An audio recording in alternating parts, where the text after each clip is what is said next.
Kita sebenarnya kan memang tak sabar nak bersama dengan tetamu awal ni pagi jam 8.30 pagi. Betul. Nanti untuk bercerita lebih lanjut apa yang ada sebenarnya, apa yang istimewanya Jeli di Kelantan ini yang mengubah wajah di Jeli di mana kita berada sekarang ini. Hafizi. Ya, dan kita juga nak bawakan cerita mengenai di Jeli ini, dan sebenarnya sebelum kita membawakan tetamu kita pada pukul 8.30 pagi nanti, iaitu Datuk Seri Mustafa Mohamed yang juga merupakan ahli Parlimen Jeli yang juga merupakan Menteri di Jabatan Perdana Menteri Ekonomi bersama kita nanti. Jadi Wakil Esro Awani kami di Kelantan, Muhammad Muhammad, ada perkongsian yang menarik tentang Jeli mengenai pembangunannya, mengenai pendidikannya, soal taraf hidupnya, soal taraf hidup rakyatnya di sini. Jadi kita ikuti laporan yang disediakan oleh Muhammad Fandi ini. Jadi ia menutup Awani Pagi pada jam ini. Sekian dulu daripada saya, Hafiz Rosli. Saya Nur Syazwari Saiful Syam. Kita jumpa jam 8.30 pagi nanti. Assalamualaikum dan juga selamat pagi diucapkan buat penonton Awani Pagi. Saya bersiaran dari Pekan Jeli ataupun Bandar Jeli, kawasan yang dianggap pendalaman dan juga jauh dari Bandar Kota Baru. Sejarah ringkasnya, Jeli mulai dikenali sebagai jajahan pada tahun 1982, kemudian 4 tahun kemudian dinaik taraf sebagai jajahan yang besar. Jeli merupakan jajahan ketiga terbesar dari 11 jajahan yang ada di Kelantan ini, di mana populasi penduduk di Jeli melebihi 75,000 orang. Dan masyarakat Jeli ataupun penduduk Jeli ini kebanyakannya terdiri daripada petani, dan sebahagian daripada mereka juga turut terlibat dalam bidang perniagaan. Sebut saja Jeli sudah pasti gambaran masyarakat Kelantan ianya kawasan pedalaman yang mana dahulu kala sekitar tahun 60-an 70-an kawasan ini dilitupi dengan hutan belantara dan juga semak samun. Bahkan di kawasan yang saya duduk pada waktu ini juga merupakan laluan gajah dan juga pak belang. Dan penduduk di sini juga pada waktu dahulu kala seringkali terserempak dengan binatang buas masa mereka mengusahakan ladang ataupun keluar dari pekarangan rumah mereka.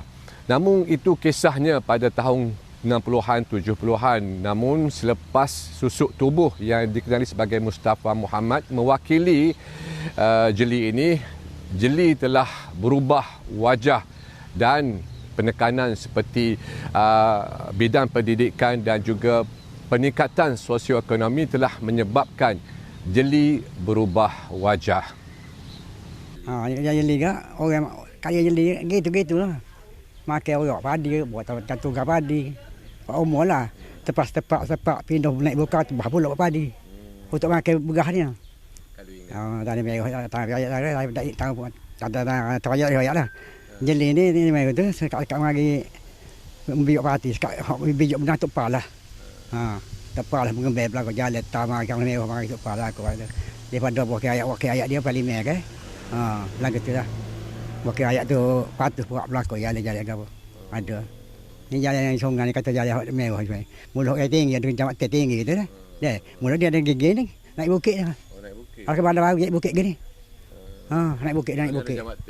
Jadi buat sabun jalan jambatan tinggi ke. Yang kalau tak jalan cakup jalan mulut ni. Oh cakup. Cakup jalan, buat tu royong cakup jalan. Tak jalan, ada dia tak jalan.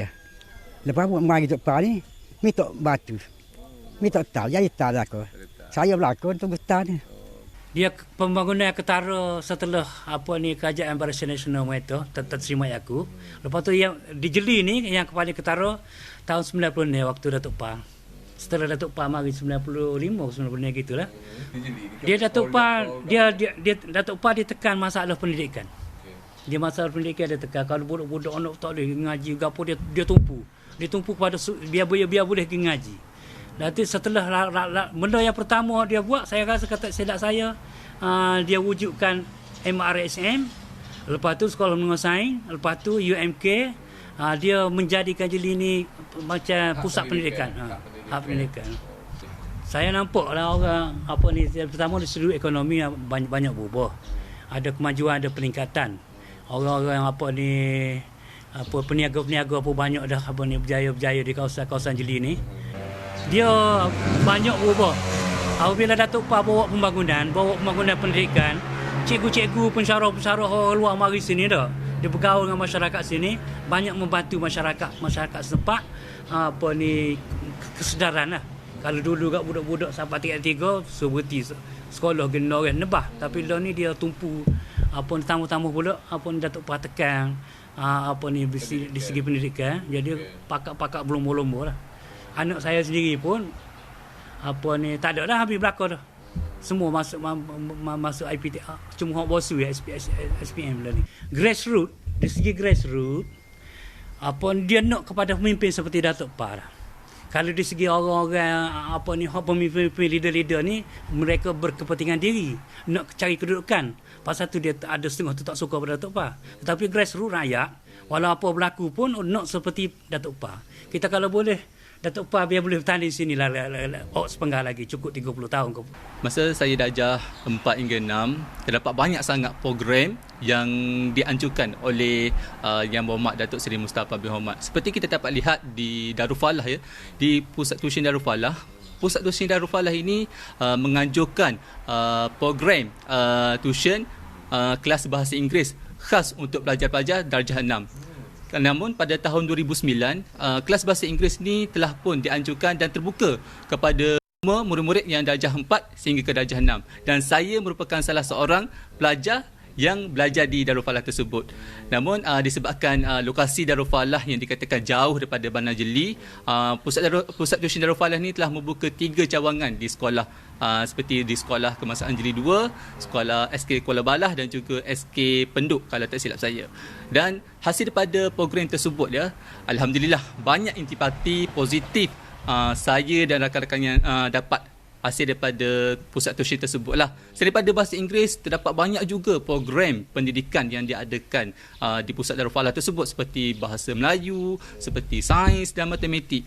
Dan hasil daripada kelas tuition tersebut, alhamdulillah sabar tahun pencapaian pelajar UPSR di PPD Jeli alhamdulillah semakin baik dan meningkat.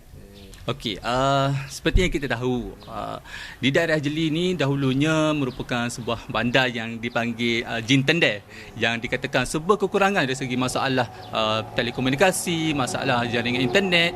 Tetapi pada masa ini saya boleh katakan yang tiada masalah yang boleh kita katakan untuk belajar dengan baik, kerana terdapat banyak sangat kemudahan yang disediakan oleh Yang Berhormat Datuk Seri Mustafa lah terutamanya ya. Seperti semasa era pandemik COVID-19 dahulu ya, Datuk Seri Mustafa sendiri yang membuka yang menjemput semua anak-anak pelajar di Jeli ini untuk hadir ke pejabat beliau itu di Bukit Nangka untuk menjalani sesi PTPR secara online. Ini merupakan satu kemudahan yang begitu beruntunglah kepada anak-anak di Jeli, termasuklah saya ya. Seperti kita tahu kini semasa era pandemik COVID-19 itu banyak sangat masalah internet, jaringan internet, dan masalah ini juga dapat diatasi oleh masalah ini juga dapat diatasi oleh Yang Berhormat Datuk Seri Mustafa lah, dengan mengadakan secara terbuka lah untuk hadir ke pejabat beliau sendiri. Mana-mana pelajar, tidak kira sama ada pelajar ijazah, STPM, SPM sendiri, semua terbuka. Okey, sebagai kehendak seorang muda, saya mewakili orang muda di daerah Jeli ini. Kami inginkan kemudahan seperti macam bantuan ya. Seperti yang kita tahu, anak-anak pelajar yang ingin melanjutkan pelajaran ke universiti, kita memerlukan bantuan sedikit, sebab pinjaman PTPTN ini adalah tidak mencukupi sebenarnya ya. Dan ramai kawan-kawan saya juga yang terdiri pada golongan yang susah, dan kami memerlukan bantuan dari soal untuk melanjutkan pelajaran ke universiti. Dan ada juga rakan-rakan saya yang mempunyai masalah kewangan untuk membeli laptop. Nak beli laptop pun tidak mampu. Jadi saya mewakili anak muda, saya mengharapkan agar semua pihak dapat memberikan kami kemudahan, terutamanya dari segi pendidikan lah, terutama untuk mereka yang ingin melanjutkan pelajaran ke peringkat yang lebih tinggi. Dari apa yang dikongsikan oleh sebahagian penduduk Jeli itu, dapatlah kita tafsirkan bahawa Mustafa Muhammad begitu berjasa dan telah mengubah wajah Jeli yang dulunya dikenali sebagai kawasan pedalaman kepada kawasan yang begitu pesat membangun. Dan di Jeli juga terdapat Universiti Malaysia Kelantan, UMK, terdapat Politeknik dan juga MRSN yang membuktikan kesungguhan Mustafa Mohamed membawakan ilmu dan juga pendidikan untuk masyarakat Jeli. Di Jeli juga terdapat beberapa tempat menarik dan juga tumpuan pelancongan seperti Latar Keding, Latar Janggut, Gunung Ring, Gunung Baso yang berpotensi dimajukan ataupun dikenali sebagai kawasan yang mampu menarik pelancong, bukan sahaja pelancong tempatan, sebaliknya pelancong dari luar negara.